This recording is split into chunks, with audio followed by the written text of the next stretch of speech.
The security camera footage that would destroy the Harrison empire showed Marcus Harrison III, billionaire CEO, ripping the winter coat off his 8 months pregnant wife's shoulders in their mansion's driveway while she begged him to stop, snowflakes catching in her honey-brown hair as she wrapped her arms around her swollen belly and collapsed to her knees on the frozen ground. What Marcus didn't know was that his 72-year-old father was watching this footage live from his hospital bed, his finger hovering over the button that would transfer controlling shares of Harrison Industries to a trust Marcus could never touch. Elena Harrison, 31 years old with warm olive skin and gentle brown eyes, had spent 6 years building a life with a man she thought she knew, carrying his child, believing his promises, and now she knelt in the snow wearing only a thin cashmere sweater dress the color of cream, watching her husband drive away with her custom-made maternity coat draped over his arm like a trophy he was delivering to someone else. The baby kicked hard against her ribs as if sensing danger, and Elena knew with devastating clarity that everything she thought was solid, her marriage, her future, her child's family, was crumbling faster than the snowflakes melting against her frozen cheeks. Who was the woman worth more than his pregnant wife's warmth? And why had Marcus become this cold stranger who no longer saw her as human? The story of how Elena Chen became Elena Harrison had been whispered about in society circles for years, the scholarship student from modest means who captured the heart of Manhattan's most eligible bachelor. They'd met at a charity gala where 25-year-old Elena, wearing a borrowed dress and working as an event coordinator, had accidentally spilled champagne on Marcus's designer suit. Instead of anger, she'd found kindness in his steel-gray eyes, a warmth that seemed at odds with his reputation as a ruthless businessman. He was 33 then, tall and commanding with his father's strong jaw and his late mother's surprisingly gentle smile. Their courtship had been a whirlwind that made Elena's practical heart throw caution aside. Marcus had wooed her with quiet dinners rather than flashy displays, remembering her favorite flowers were simple daisies rather than roses, showing up at her tiny apartment with homemade soup when she mentioned having a cold. His father, William Harrison Sr., had welcomed her into the family with open arms, seeing in Elena the genuine warmth his own late wife had possessed. "You remind me of my Margaret," William had told her at their wedding, his eyes misty. "She would have loved you." For 5 years, the marriage seemed blessed. Marcus worked long hours, but he came home to her. They laughed together, dreamed together, planned the family they both wanted.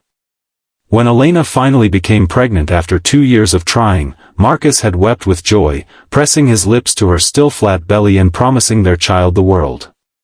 Elena had never felt more loved, more secure, more certain that she had found her forever. The change began so subtly that Elena almost missed it. Marcus started staying later at the office, his phone buzzing with messages he'd step away to answer. His touches became perfunctory, his kisses quick and distracted. He stopped asking about her day, about the baby, about the nursery she was lovingly preparing in soft yellows and greens. When she reached for him in bed, he claimed exhaustion. When she tried to talk about names, he changed the subject. Then came Victoria Lane.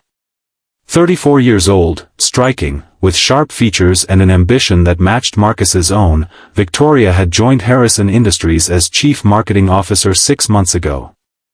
Elena had met her once at a company event, remembered the way Victoria's ice-blue eyes had assessed her, dismissed her, moved on to Marcus with a smile that held too many secrets. Elena had told herself she was being paranoid, hormonal, foolish. Pregnant women imagine things. But pregnant women also noticed when their husbands came home smelling of unfamiliar perfume. They noticed when business trips doubled in frequency. They noticed when the light in their husbands' eyes, once reserved for them, began flickering towards someone else. The night of the coat had started with a fight, the worst they'd ever had. Marcus announced he was attending a New Year's Eve gala that Elena had assumed they'd attend together, as they had every year since their marriage. "You're too pregnant to go," he'd said dismissively, not meeting her eyes. "You'd be uncomfortable. You should rest." "I want to be with you," Elena had replied, hating the pleading note in her voice. "It's our last New Year's before the baby comes. It's important to me." "What's important is that I close the Morrison deal tonight," Marcus snapped, his patience evaporating. "I can't do that while worrying about whether you need to sit down or find a bathroom. Stay home, Elena." She had watched him dress in his finest tuxedo, had seen him check his phone and smile at a message, had felt her heart crack along fault lines she'd been ignoring for months. When his driver called to say the car was waiting, Marcus had stridden toward the door without a goodbye kiss, without a backward glance. "Marcus," she'd called, following him to the driveway despite wearing only her indoor clothes. "Marcus, please. Can we at least talk about this?" He'd turned, and the irritation on his face had stolen her breath. This was not the man who'd promised to love her forever. This was a stranger wearing her husband's face. "What is there to talk about?" "I have somewhere to be, Elena." "Go back inside." "Who is she?" The question had escaped before Elena could stop it, hovering in the frozen air between them. Marcus's expression had flickered, guilt, anger, something darker. "You're being ridiculous. Pregnancy has made you paranoid. Then why won't you look at me anymore?" Elena's voice broke. "Why do you flinch when I touch you? Why does coming home feel like an obligation you resent? I don't have time for this." He'd turned to leave, and Elena had grabbed his arm, desperate. "Marcus, please. Whatever's happening, we can fix it. We're having a baby. We're a family. Doesn't that mean anything to you anymore?" What happened next would replay in Elena's nightmares for months. Marcus had looked at her hand on his arm as if it were something unclean.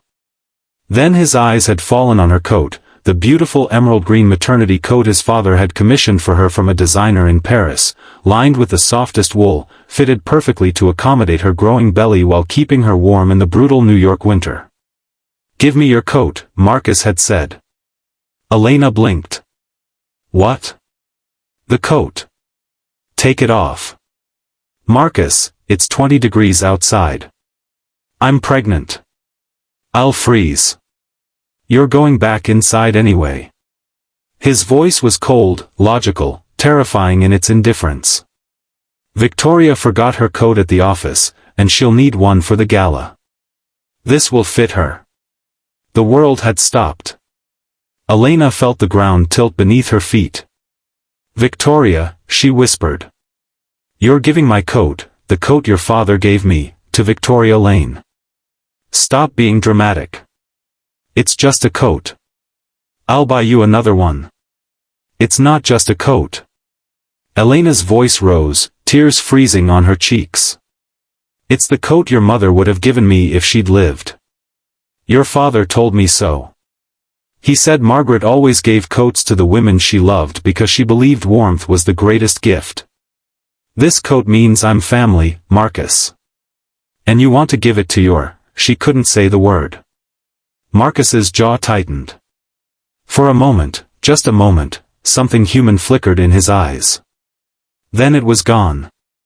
"Give me the coat, Elena. Don't make this harder than it needs to be."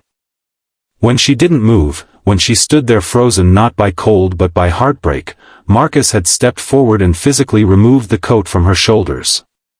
His hands were rough where they'd once been gentle.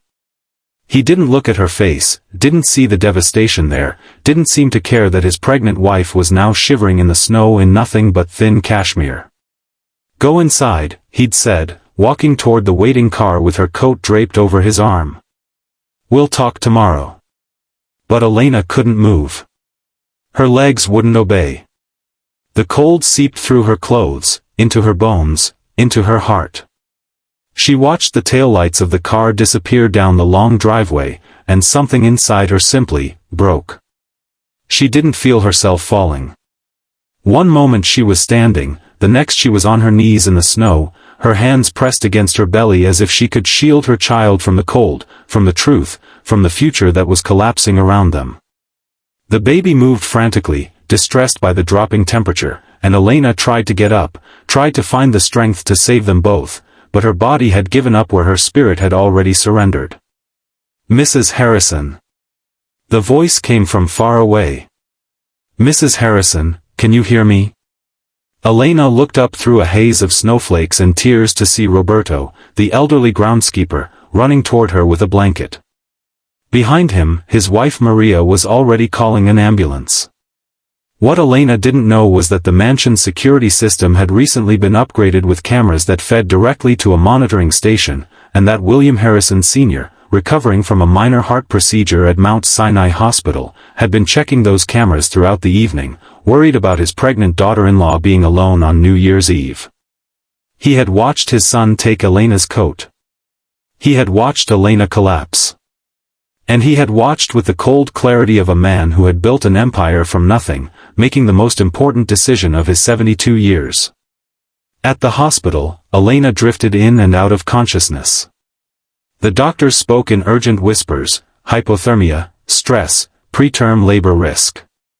They wrapped her in heated blankets, monitored the baby's heartbeat, gave her fluids and warmth and the medical care her own husband had denied her. Through it all, she kept seeing Marcus's face, the indifference there, the ease with which he'd stripped her of warmth and dignity. She woke fully sometime after midnight to find an unexpected visitor in her room. William Harrison Sr. sat in the chair beside her bed, still wearing his hospital gown beneath a hastily thrown-on coat. His face, usually so controlled, was ravaged with emotion, guilt, fury, grief. "William," Elena whispered, struggling to sit up. "You should be resting. Your heart." "My heart is broken," William said quietly, "but not from any medical condition." He reached out and took her hand, his grip warm and firm. "I saw what my son did to you tonight, Elena. I watched him treat you worse than a stranger on the street. And I need you to know that whatever happens next, you are my family. You and that baby.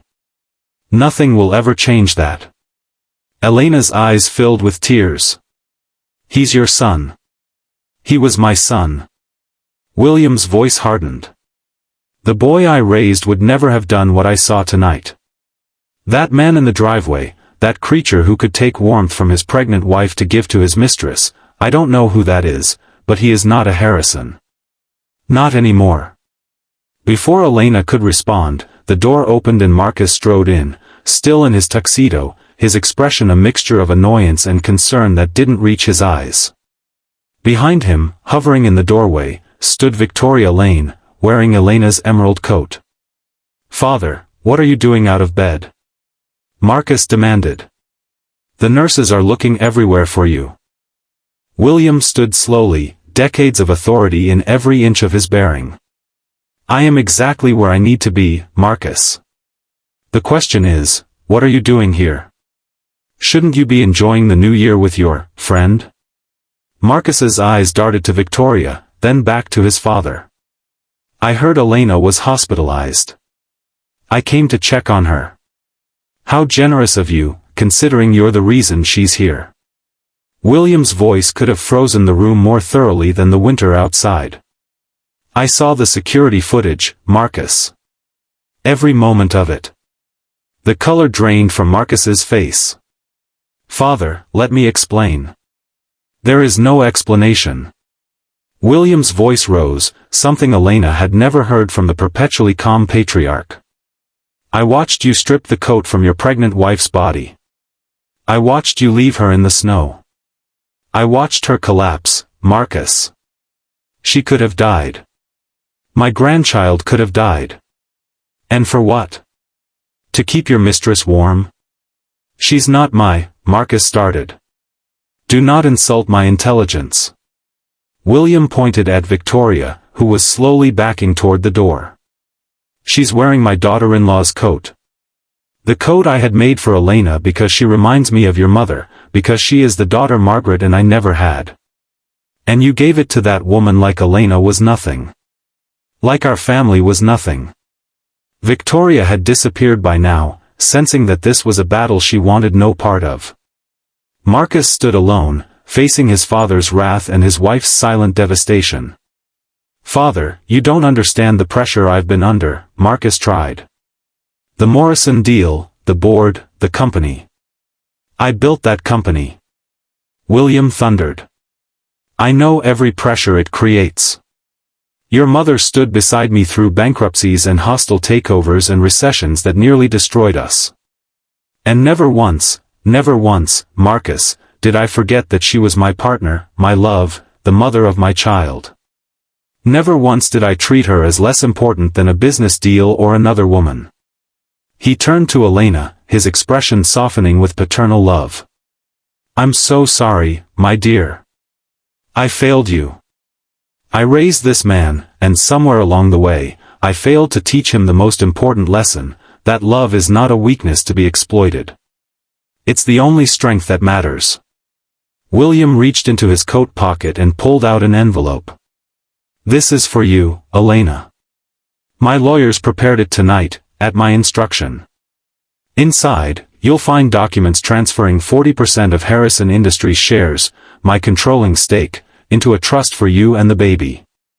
Marcus will no longer have majority control of the company. He'll answer to a board that I've personally selected, and any attempt to remove you from your position as beneficiary will result in the immediate dissolution of his remaining shares. Marcus went pale. Father, you can't. I can, and I have. William's voice was ice. Furthermore, I've instructed my estate attorneys to remove you from my will entirely. Upon my death, everything, my homes, my art collection, my personal fortune, will pass to Elena and my grandchild. You will receive nothing. This is insane. Marcus exploded. Over a coat? Over one mistake? Over a pattern of cruelty that coat revealed, William corrected. Over the man you've become when you thought no one was watching. Over the destruction of everything your mother and I built together, not the company, Marcus. The family. The love. The legacy of kindness and partnership that you've thrown away for ambition and infidelity. He moved toward the door, pausing beside his son. You have a choice to make. You can fight this, hire lawyers, contest the trust, drag Elena through a divorce that will expose every ugly truth about your affair. You'll lose, but you'll cause pain in the losing. Or you can accept that you've forfeited the right to this family's legacy and build something of your own, hopefully learning from the devastation you've caused. William's eyes met his son's, and there was grief beneath the anger. Your mother would be ashamed of you, Marcus. And so am I. He left, leaving Marcus and Elena alone in the hospital room with the steady beeping of fetal monitors filling the silence. Marcus stood frozen for a long moment. Then, slowly, he sank into the chair his father had vacated, his head falling into his hands. Elena, he said, his voice cracking. Elena, I'm sorry. I'm so sorry. She looked at him, this man she'd loved, this stranger she feared, and felt something unexpected beneath the hurt. Not forgiveness, not yet. But curiosity.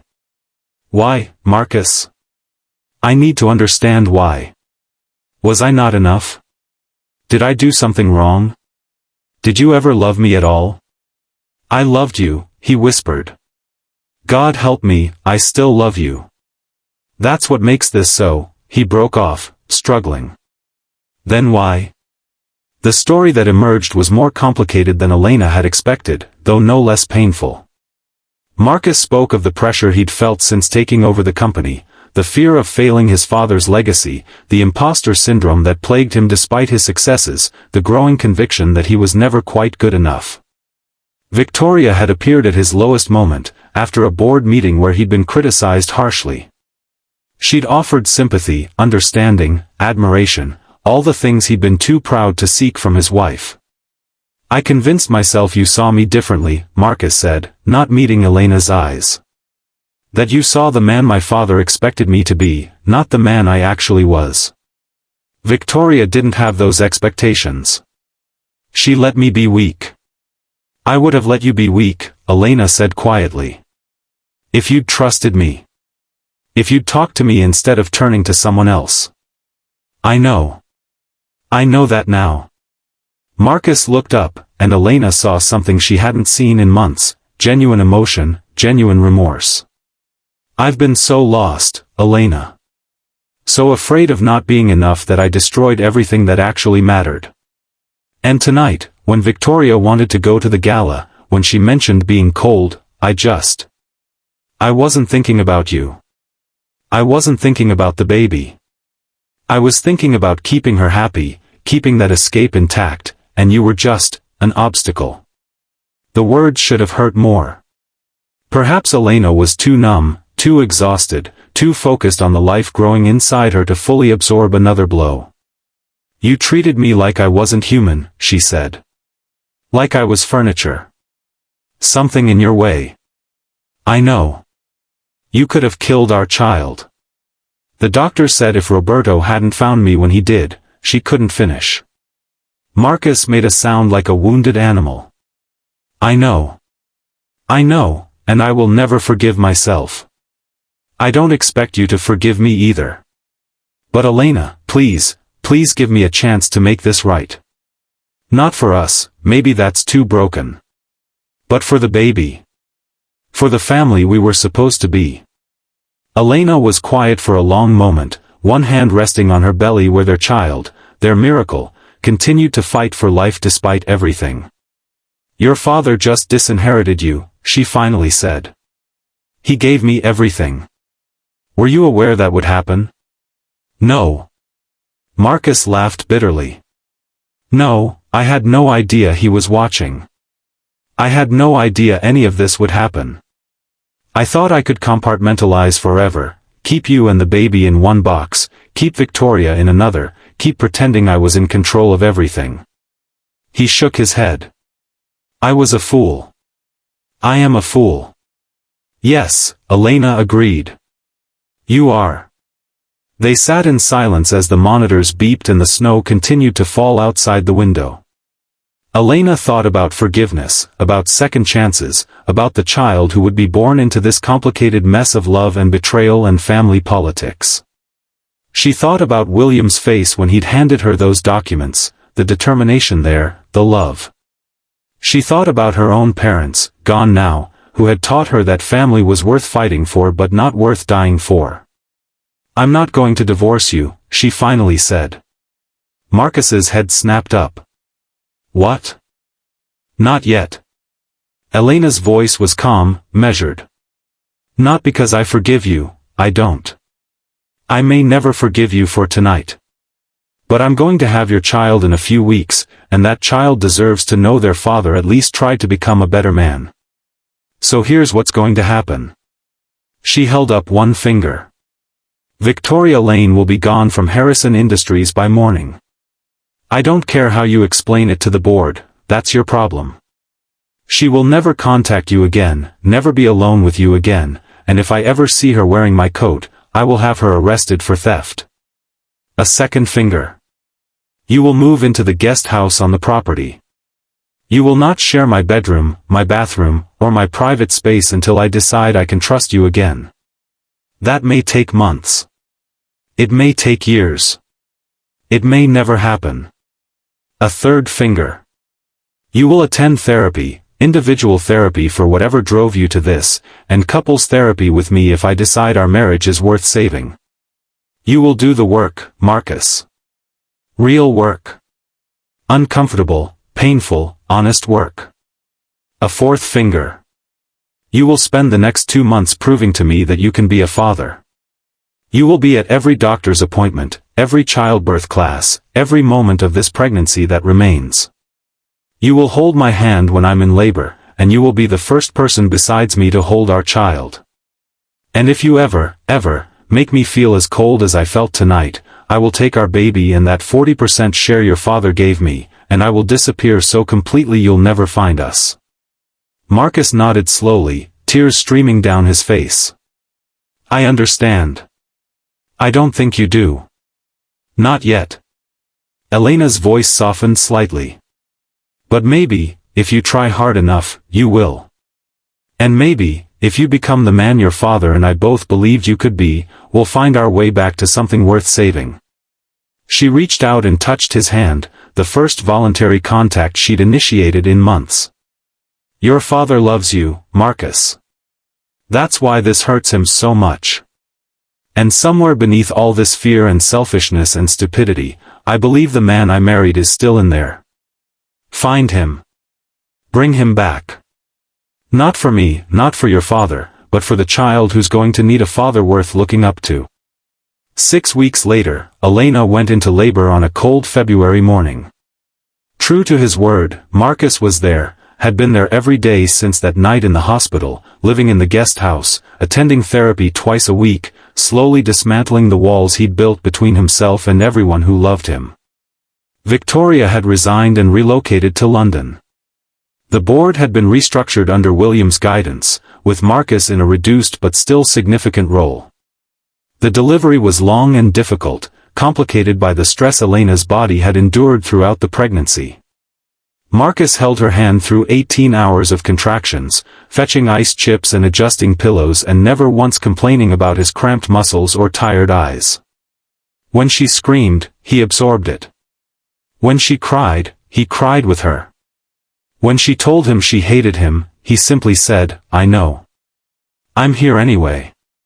At 3:47 a.m. on February 14th, Valentine's Day, Elena would later note with exhausted irony, Margaret Elena Harrison entered the world with a furious cry in her father's gray eyes. She was perfect. 7 pounds, 3 ounces of perfect. Marcus held his daughter for the first time with hands that trembled, tears streaming down his face as he looked at this tiny person who represented everything he'd almost destroyed. "I'm so sorry," he whispered to the baby, though Elena knew the words were meant for her too. "I'm so sorry, and I promise I'll spend the rest of my life earning the right to be your father." William arrived an hour later, looking healthier than he had in months, his own eyes wet as he cradled his granddaughter. "Margaret," he murmured. "Hello, little Margaret. Your grandmother would have loved you so much." He looked up at Elena, at Marcus standing awkwardly nearby, at this small family that had nearly shattered but was slowly, painfully putting itself back together. "I was too harsh," he said quietly. "At the hospital. I was so angry I couldn't see past it." "You were exactly harsh enough," Elena replied. He needed to hear it. "We both did." William nodded slowly. "I've been thinking about the trust, about the disinheritance. Perhaps it was too extreme. It was necessary." Elena's voice was firm. "Marcus needed to understand that actions have consequences. That love isn't unconditional when you treat people like they're worthless. And I needed to know that someone was willing to protect me and my child, even when my own husband wouldn't." She reached out and took William's weathered hand. "You gave me something more valuable than money that night, William.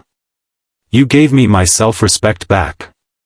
You showed me that I wasn't crazy, wasn't paranoid, wasn't wrong to expect better. That's worth more than any inheritance." 3 years later, Elena stood in the garden of the Harrison estate on a warm spring evening, watching Marcus chase a giggling Margaret through the flower beds while William sat in a comfortable chair, offering occasional guidance on proper toddler chasing technique.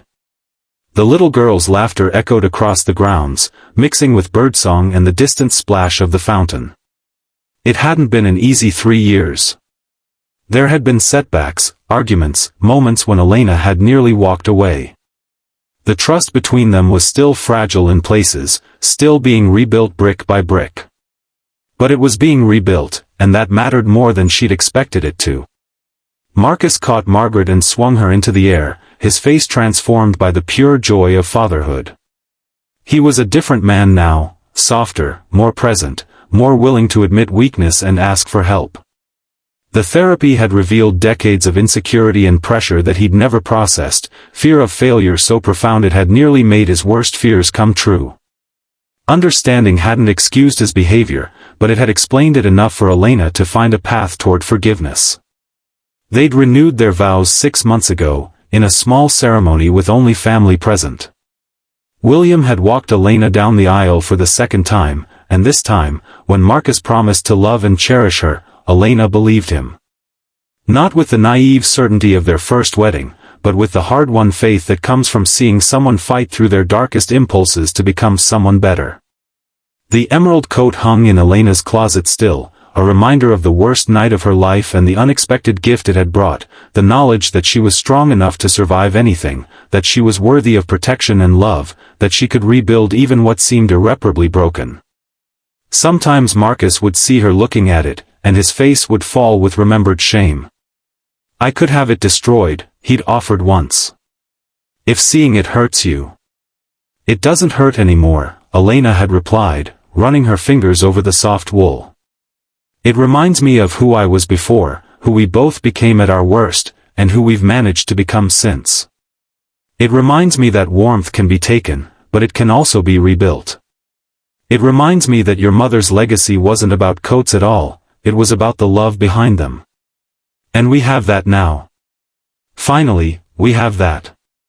William had passed away peacefully 6 months later, surrounded by family, his final words a blessing for his granddaughter and a quiet, "I'm proud of you, son," to Marcus that had broken something open in both of them.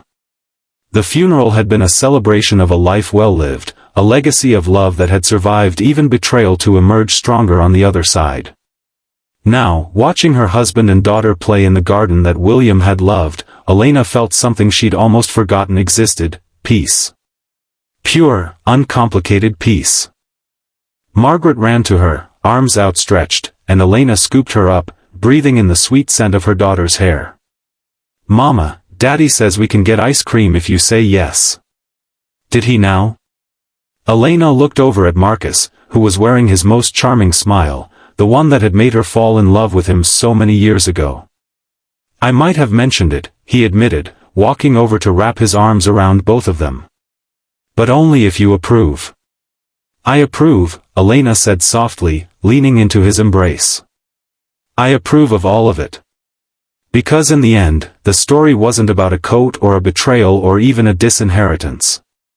It was about what happens when love is tested to its breaking point and somehow, miraculously, refuses to break.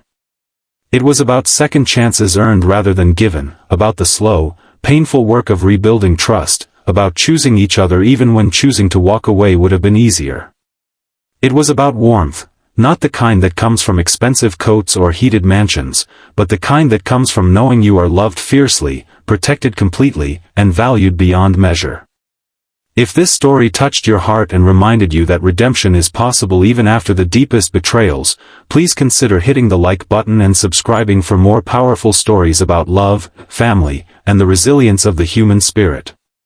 Your support means the world to us and helps us continue sharing stories that inspire, uplift, and remind us all that even in our darkest moments, warmth can be found again.